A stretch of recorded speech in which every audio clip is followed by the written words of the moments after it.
Bonjour à tous, bienvenue à notre méditation quotidienne. Quelle joie ça a été pour nous de méditer ce texte de Luc chapitre 4, 13 versets sur le récit de la tentation de Jésus. J'espère et je crois qu'on a beaucoup appris par ce texte-là. Et ma prière, c'est que ces principes que nous pouvons tirer de ce texte de Luc 4 puissent nous servir lorsque nous serons tentés nous-mêmes.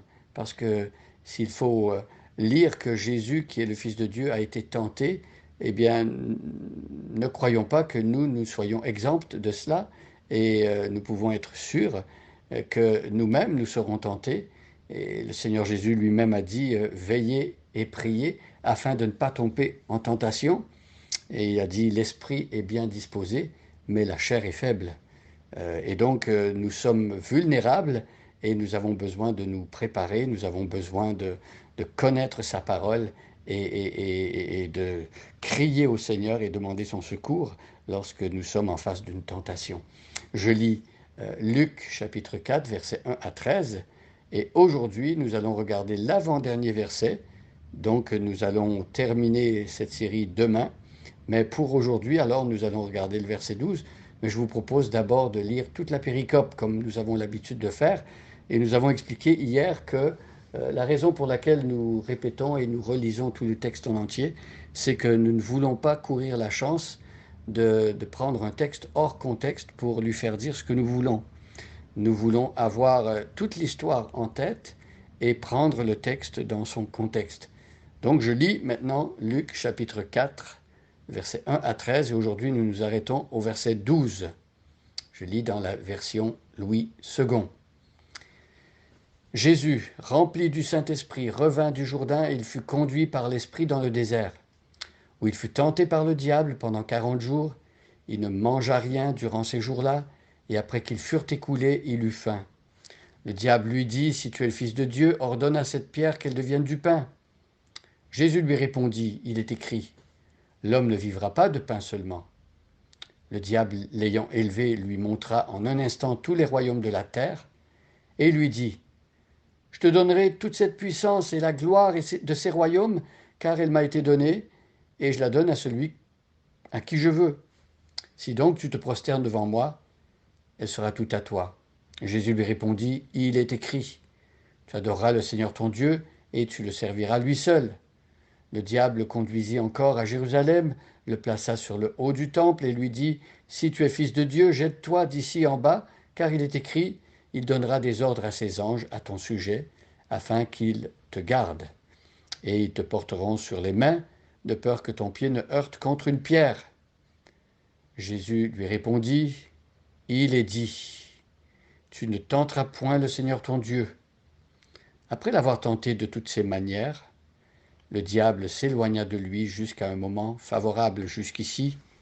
La lecture de notre passage, nous revenons sur le verset 11.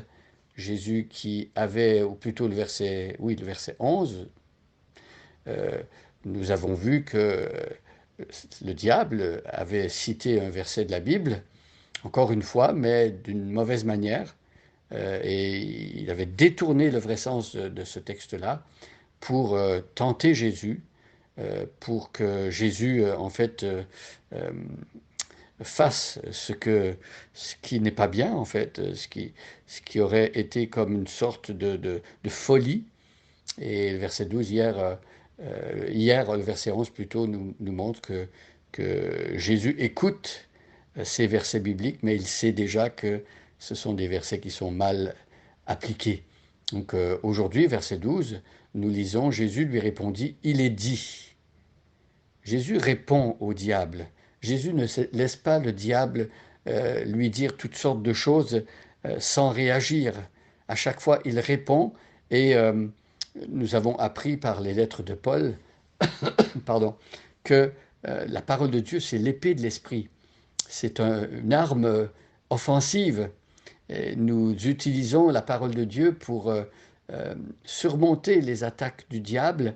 Je vous encourage à lire aussi le passage d'Éphésiens 6 qui nous parle du combat spirituel.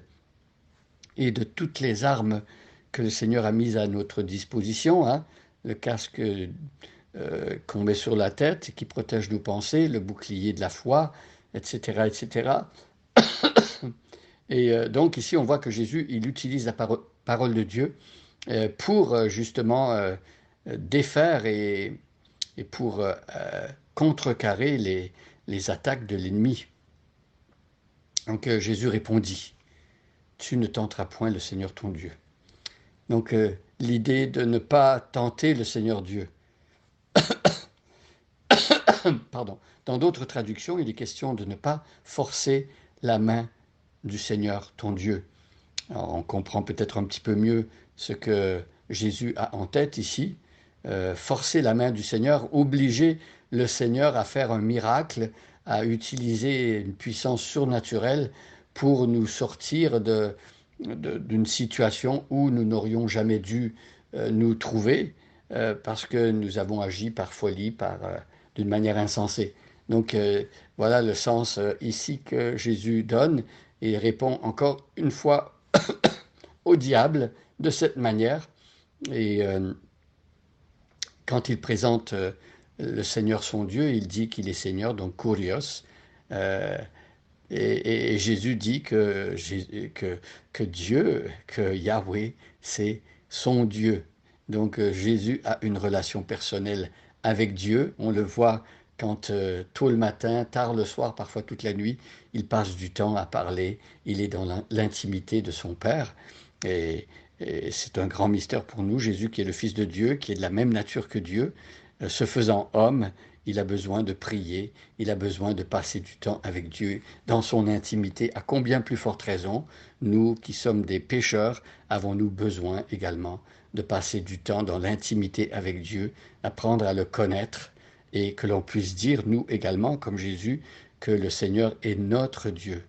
Alors pour que Dieu soit un Dieu personnel, eh bien, il faut avoir entendu l'Évangile, avoir cru en l'Évangile, avoir reçu le salut, les promesses de Dieu, la grâce du pardon et la vie éternelle.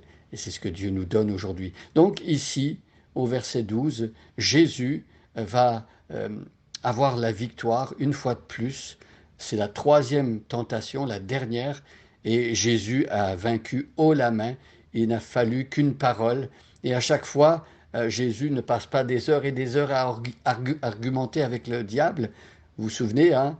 Il répond à chaque fois avec la vérité biblique et le diable doit partir. Parce que le diable est le père du mensonge, il ne se tient pas dans la vérité et il n'a aucun argument pour se battre contre la vérité. Donc lorsque le diable vient vers nous avec des mensonges, attachons-nous aux promesses de Dieu, restons attachés au Seigneur Jésus-Christ, invoquons-le pour qu'il puisse, lui, le vaincre, parce qu'il l'a déjà vaincu, et sachons que le diable est un ennemi déjà vaincu. Bonne journée à chacun et à chacune, et soyez bénis. Bonjour à tous, chers amis. J'ai à cœur de vous reparler aujourd'hui parce que dans ma lecture, j'ai fait une erreur que je veux corriger immédiatement. J'ai dit quelque chose qui n'était pas juste. La langue m'a fourchu et ce que je veux dire, c'est que c'est Jésus-Christ, Jésus de Nazareth, le Fils de Dieu, qui a eu la victoire. Et je l'ai répété après, mais je veux être certain et sûr que tout cela est bien compris. Corrigez, s'il vous plaît, ce que j'ai dit. C'était une erreur de ma part et je vous demande pardon. Mais Jésus, soyez-en assurés, il a la victoire sur l'ennemi et il est vainqueur et plus que vainqueur.